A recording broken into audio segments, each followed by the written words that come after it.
this is Shahin. Welcome back to Learn Something More YouTube channel. Today we will discuss Andhra Pradesh State 8th class Mathematics chapter number 3 Understanding Quadrilaterals exercise 3.3 లో third solution. Can a quadrilateral ABCD be a parallelogram? ఇక్కడ కొన్ని conditions ఇచ్చానన్న ఆ కండిషన్స్లని base చేసుకొని అవి parallelogram అవుతున్నాయా లేదా అని అడుగుతున్నారు. ఓకే, ఎస్, ఫస్ట్ వన్ చూద్దాం. ఏమి ఇచ్చారు? Given angle D plus angle B equal to 180 degree అనేది ప్యారలోగ్రామ్ అవుతుందా లేదా అని అడుగుతున్నారు. ఓకే, ఫస్ట్ ఆఫ్ ఆల్ ఒక ప్యారలోగ్రామ్ ఫిగర్ని డ్రా చేస్తున్నా. A B C D, angle బిని యాంగిల్ డిని యాడ్ చేస్తే దేనికి ఈక్వల్ అంటున్నారు వాళ్ళు? 180 డిగ్రీస్కి ఈక్వల్ అవుతుంది అని అంటున్నారు. ఓకేనా? సో ఫస్ట్ ఆఫ్ ఆల్ ఒక ప్యారలోగ్రాము, ఒక క్వాడ్రిలేటరల్ ప్యారలోగ్రామ్ అవ్వాలంటే కొన్ని కండిషన్స్ ఉన్నాయమ్మా, అది అర్థం చేసుకోవాలి. Quadrilateral ABCD may be a parallelogram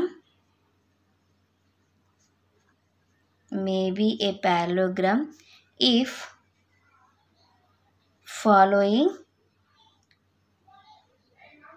conditions are also fulfilled. Okay, అవేంటో చెప్తాను. First one, the sum of measures of adjacent angles should be 180 degrees. Adjacent angles ఎలా ఉండాలి? యాడ్ చేస్తే 180 డిగ్రీస్కి ఈక్వల్ అయి ఉండాలి. B, opposite angles should be also same measure, అంటే ఈక్వల్గా ఉండాలి అని. సపోజ్ ఇక్కడ ఒక 90 డిగ్రీస్ ఉందనుకోండి, ఇది కూడా 90 ఉండాలి. ఇది 120 ఉందనుకోండి, ఇది కూడా 120 ఉండాలి. అలాగా ఈక్వల్గా ఉండాలన్నమాట. మరి ఇప్పుడు వాళ్ళు ఏం అడుగుతున్నారు? Angle B plus angle D, ఇవి రెండు కూడా ఆపోజిట్ యాంగిల్స్ కదా, 180 డిగ్రీస్కి ఈక్వల్ అవుతుంది అని అంటున్నారు.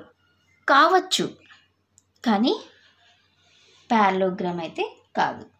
need not be a parallelogram. So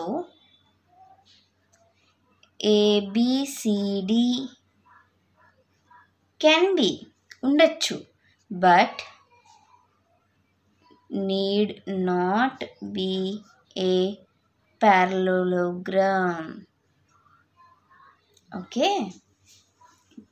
ఇంకా ఇక్కడ ఈ రిమైనింగ్ యాంగిల్స్ ఎలా ఉన్నాయో మనకి తెలియదు కదా నాన్న. సో అందుకనేసి not a parallelogram, need not అవుతుందని చెప్పలేము. ఓకేనా? నెక్స్ట్ సెకండ్ వన్ ఏమంటున్నారు వాళ్ళు? ఫస్ట్ మనము ABCD ప్యారలోగ్రామ్ అని డ్రా చేసుకుందాం.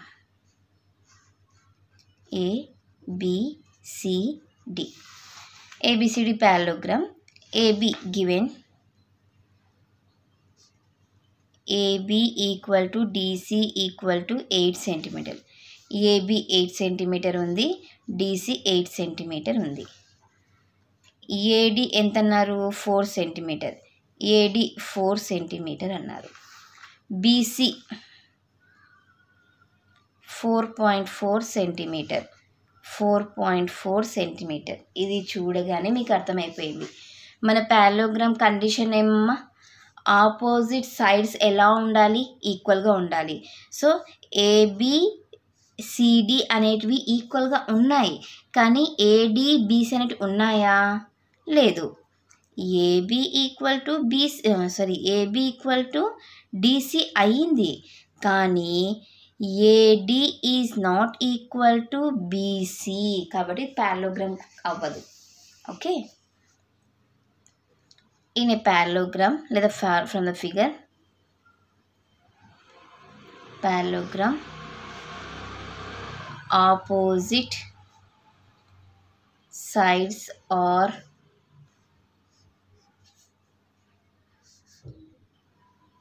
both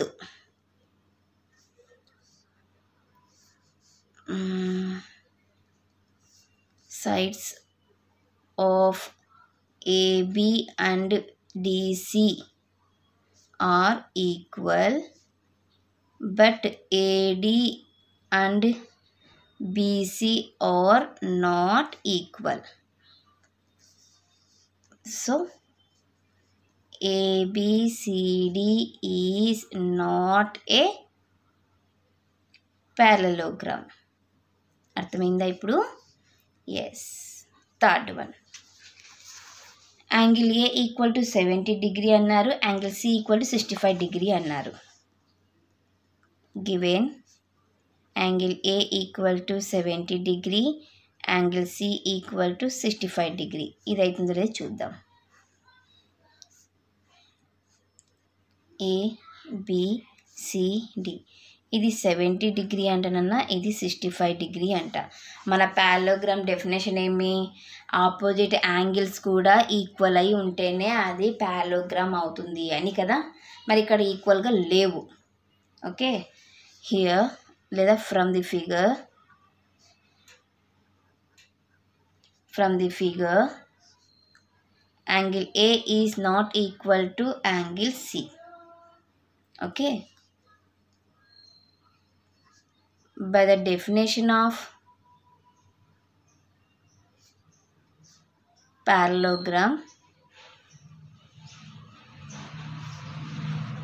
opposite angles of a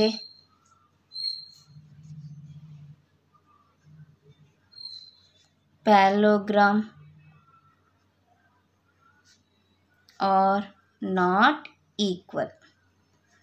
Therefore, ABCD is not a parallelogram. అర్థమైందా? ఆపోజిట్ యాంగిల్స్ ఈక్వల్గా లేవు కాబట్టి అది పారలోగ్రాము కాదు. సో ఇది నా క్వశ్చన్ నెంబర్ 3 సొల్యూషన్. నెక్స్ట్ క్లాస్లో క్వశ్చన్ నెంబర్ 4 సొల్యూషన్ని డిస్కస్ చేద్దాం. ఎవరికైనా ఏమైనా డౌట్ ఉంటే ప్లీజ్ కామెంట్ చేయండి. నా వీడియో కనుక మీకు నచ్చినట్లయితే ప్లీజ్ లైక్ చేసి, షేర్ చేసి, సబ్స్క్రైబ్ చేయండి. Thank you for watching my video. Take care to all of you.